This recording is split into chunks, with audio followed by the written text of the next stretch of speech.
Hello crew, welcome to today's thoughts from a tree, from what is today a very noisy river. We've got some fast flow going below us, so I'll stay close to the screen. So I wanted to talk today a bit about habits and habit coupling and habit pairing.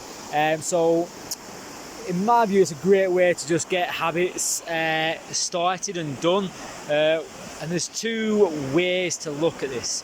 One is pairing a new habit to one that you already have going, and obviously you don't want to pair it to a bad habit. It wants to be to a decent habit, a good habit, or just an everyday habit, or kind of the two for one habit. So getting kind of two really good holistic kind of environmental habits for the price of one section of time, if you will.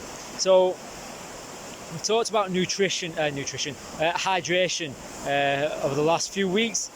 So one of the great ways to start putting that in, and we've said in that kind of idea of starting having a pint of water before your breakfast, having a pint before and with your lunch, and the same at dinner. So already they're common habits in your day. So by putting the water there, you're already putting it into an already situated habit, and that's why that works really well. If you find that you need water at other points in the day, and you need to kind of just drink more water throughout the day, then you can start to look at other habits to see. So it might be that whilst you're working, if you work at a desk job, there might be a certain time in the day that you always get up and do something, or maybe a certain time of day where you do your emails. So you look through your emails, that'd be a great time to just boom, knock back some water, do your emails, and then you can work it like that. So it's coupling it up with something that you already do onto your day-to-day basis.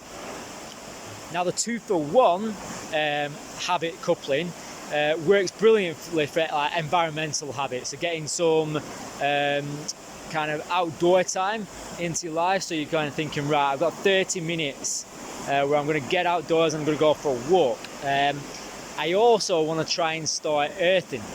So to start earthing, then it's going to be challenging to start something like that if you just go, right, I've got 5 minutes where I'm going to have bare feet on the ground.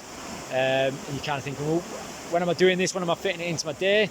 But if you're already going outdoors for 30 minutes, then for 5 minutes of those 30-minute walk, bare feet. So at the start of the walk, bare feet, 5 minutes, pop your shoes on, go for the rest of the walk. Or it might be once you get into the woods, take your shoes off for 5 minutes and do your earthing there. Or maybe when you get to a river, you dip your feet in the river for 5 minutes, and then that 5 minutes can be built up, that you're spending more time of that 30 minutes outdoors earthing. It could be that you just, like, for instance, whack yourself on a tree and just get some earthing whilst you're sat on a tree, whilst you sat down having lunch, stuff like that.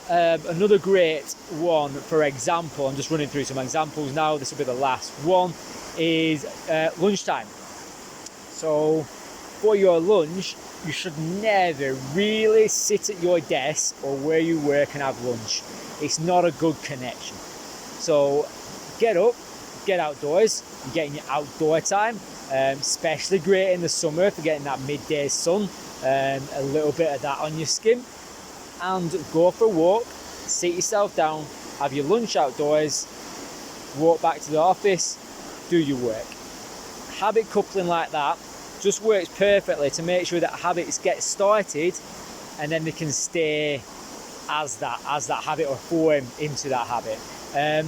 So rather than just all the good things to do, this thoughts from a tree was all about just how you start to put those in place and just easy ways of putting them into place. So for the next week, just pick one thing that you're going to couple up with either a current habit, or take two habits that you want to start and couple them together to so it's not taking up more time in your life. And there you go, you've started your habits. That for me is the thoughts from a tree. The tree would like to add that his habit is that during the year he develops leaves, and then at certain parts of the year he takes leaves off himself. That is his thoughts from a tree. That's the kind of joke that I find funny and nobody else finds funny at all. I hope you just find that how bad that joke was funny. I will check you next week for more thoughts from a tree.